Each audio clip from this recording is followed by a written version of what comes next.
Assalamualaikum. Baik, sebelum kita memulai kegiatan pembelajaran pada hari ini, Bapak mau absen terlebih dahulu untuk Saudara Lisa, Hadir Pak. Saudara Aska, Sakit Pak. Nabila Aumi, Lagi ke UKS Pak. oke, untuk Bang Farhan, Farhan kayaknya bolos Pak. bolos ya? Iya. Oke, saya rasa cukup. Terus untuk pada kesempatan kali ini langsung saja kita akan membahas mengenai sejarah kebudayaan Islam. Nah, yang akan saya jelaskan di sini sudah saya tuliskan di sini mengenai Syekh Muhammad Arsyad Al-Banjari. Nah, nama beliau ini ya Syekh Muhammad Arsyad Al-Banjari atau yang sering disapa dengan panggilan Datuk Kelampaian. Beliau ini lahir di Lok-Galbung ya. Di sini saya tuliskan ini di Lok-Galbung. Tanggalnya di sini telah dijelaskan ya. Ini beliau lahir pada tanggal 15 Safar 1122 Hijriah itu lahirnya, atau di tanggal nasionalnya itu 9 Maret 1710 Masehi kayak gitu. Nah, beliau itu wafat ketika tanggal 6 Syawal 1227 atau 13 Oktober 1812 Masehi seperti itu. Nah, adapun beliau ini berdakwah sebelum dia berdakwah di tanah kelahirannya di Kalimantan tersebut, beliau itu melakukan pembelajaran ilmu-ilmu agama di mana tentunya di kota Mekah. Nah, setelah beliau ini belajar di kota Mekah bertahun-tahun, sehingganya beliau ini pulang ke Kalimantan, ke tanah kelahirannya, dan pertama kali dia di Kalimantan itu beliau mendirikan sebuah pengajian atau disebut juga dengan pesantren. Nah, dia mendirikan pesantren, dan dia selain mendirikan fokus ke pesantren, beliau ini juga berdakwah kepada masyarakat itu di tanah kelahirannya selama 40 tahun beliau berdakwah di tanah kelahirannya. Nah, Syekh Muhammad Arsyad Al-Banjari ini selain ulama besar mazhab Syafi'i, beliau ini juga mempertahankan aliran As-Sunnah wal Jamaah. Nah, seperti itu. Nah, kemudian karena dia pribadi dijuluki sebagai penulis dan dia juga memiliki karya-karya yang sangat luar biasa, sehingganya dia ini di Malaysia dapat julukan sebagai matahari Islam Nusantara. Seperti itu. Nah, kemudian yang ketiga, beliau si Syekh Muhammad Arsyad Al-Banjari ini, beliau ini sebagai pelopor pengajaran hukum Islam di Kalimantan. Seperti itu. Nah, lanjut. Setelah dari 3 poin ini, sebelum beliau wafat, beliau itu telah memiliki sebuah karya-karya yang sangat luar biasa. Karya-karyanya itu ada 19 kitab yang beliau kerangka sendiri. Nah, di sini saya paparkan hanya ada 5, dan yang paling terkenal, yang paling luar biasa itu di karya beliau ini, yang paling luar biasa itu yang pertama, yaitu Kitab Sabilal Muhtadin.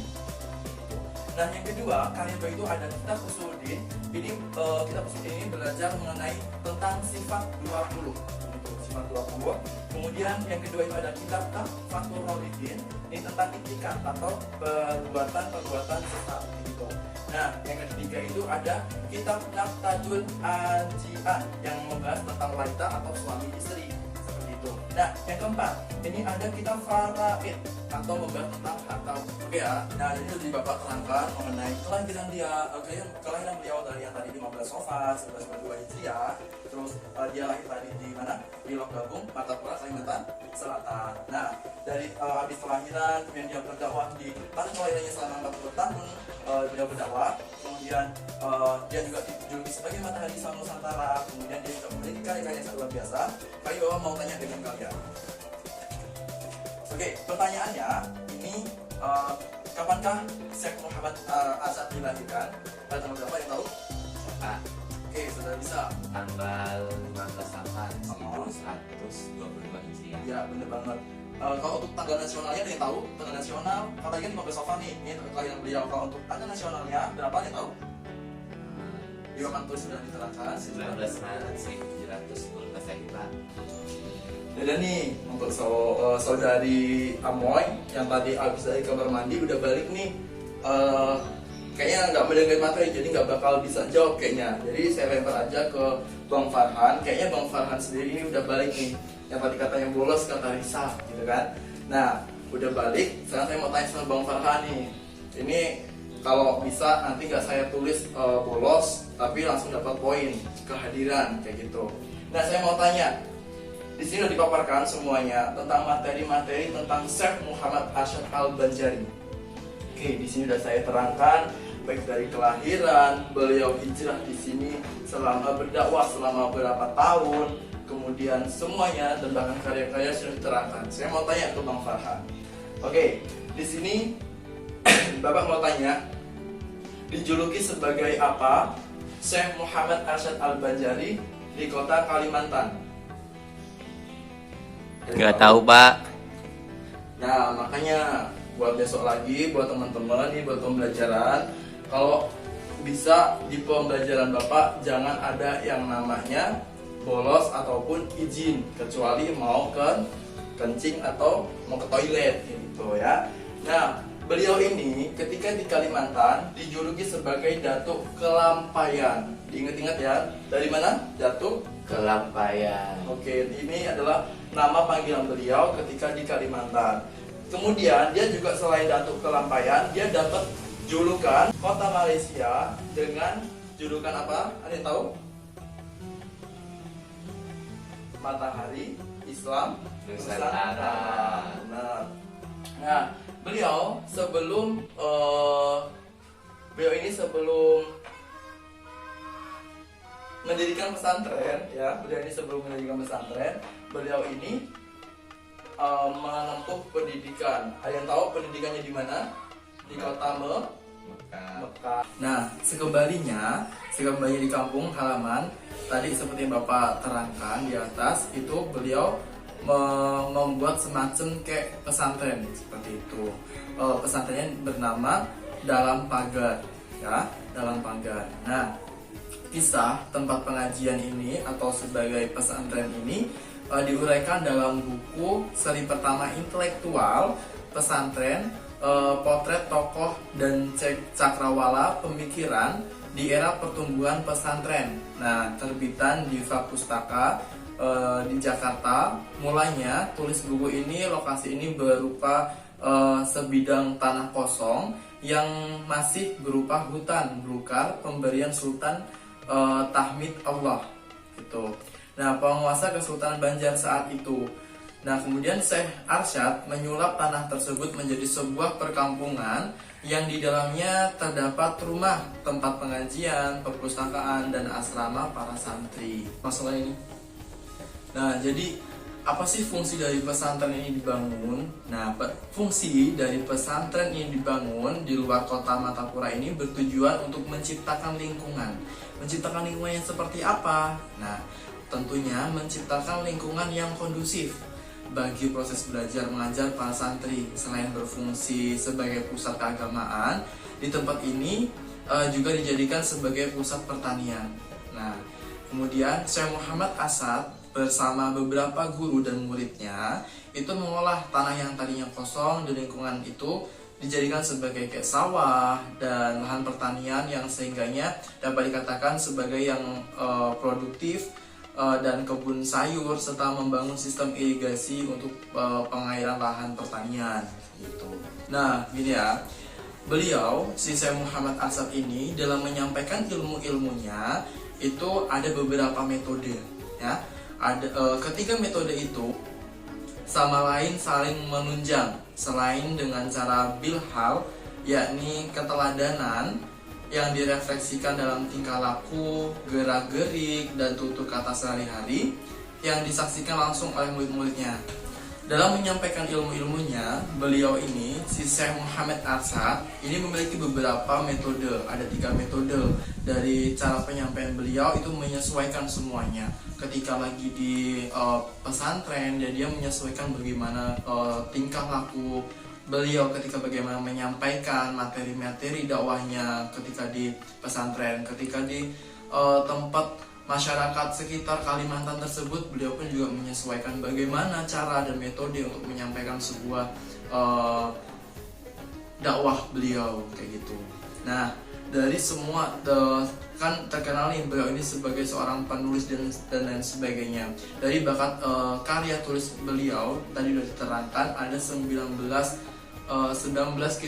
kitab yang telah dibuat atau buku-buku yang dibuat.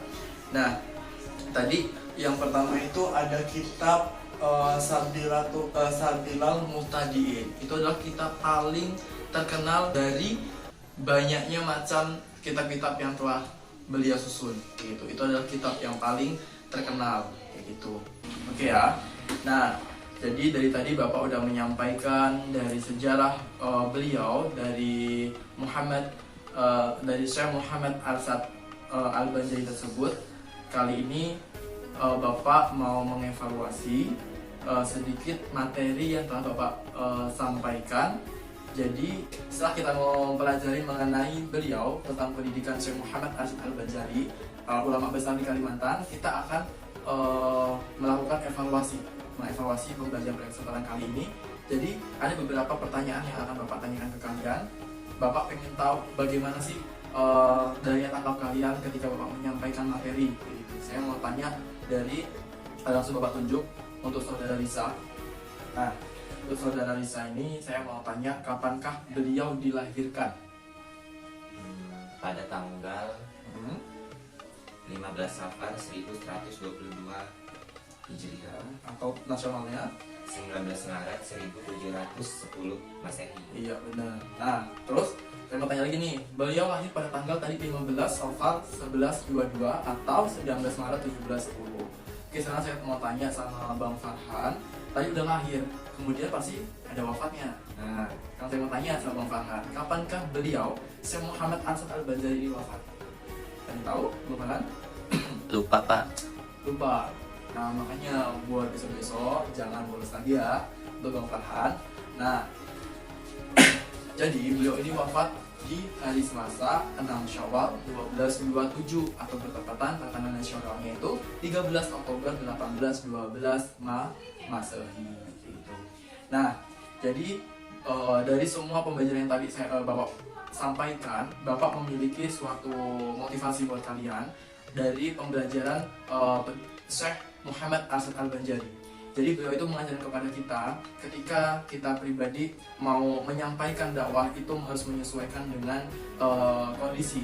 Misal ketika dia lagi di tempat A, di lingkup A, kita harus menyesuaikan di lingkup A. Ketika kita mau berdakwah di lingkup B, kita harus menyesuaikan di lingkup B, seperti itu.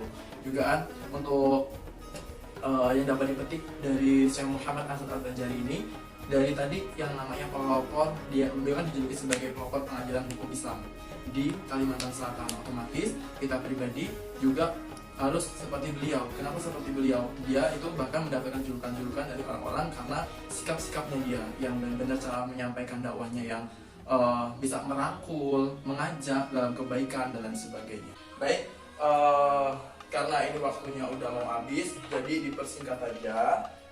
Dari sekian yang telah Bapak paparkan di papan tulis ini, Bapak minta dari kalian, dari anak-anak untuk nanti dicatat semuanya apa yang telah dipaparkan oleh Bapak. Nanti kalau sekiranya memang kurang jelas bisa ditanyakan.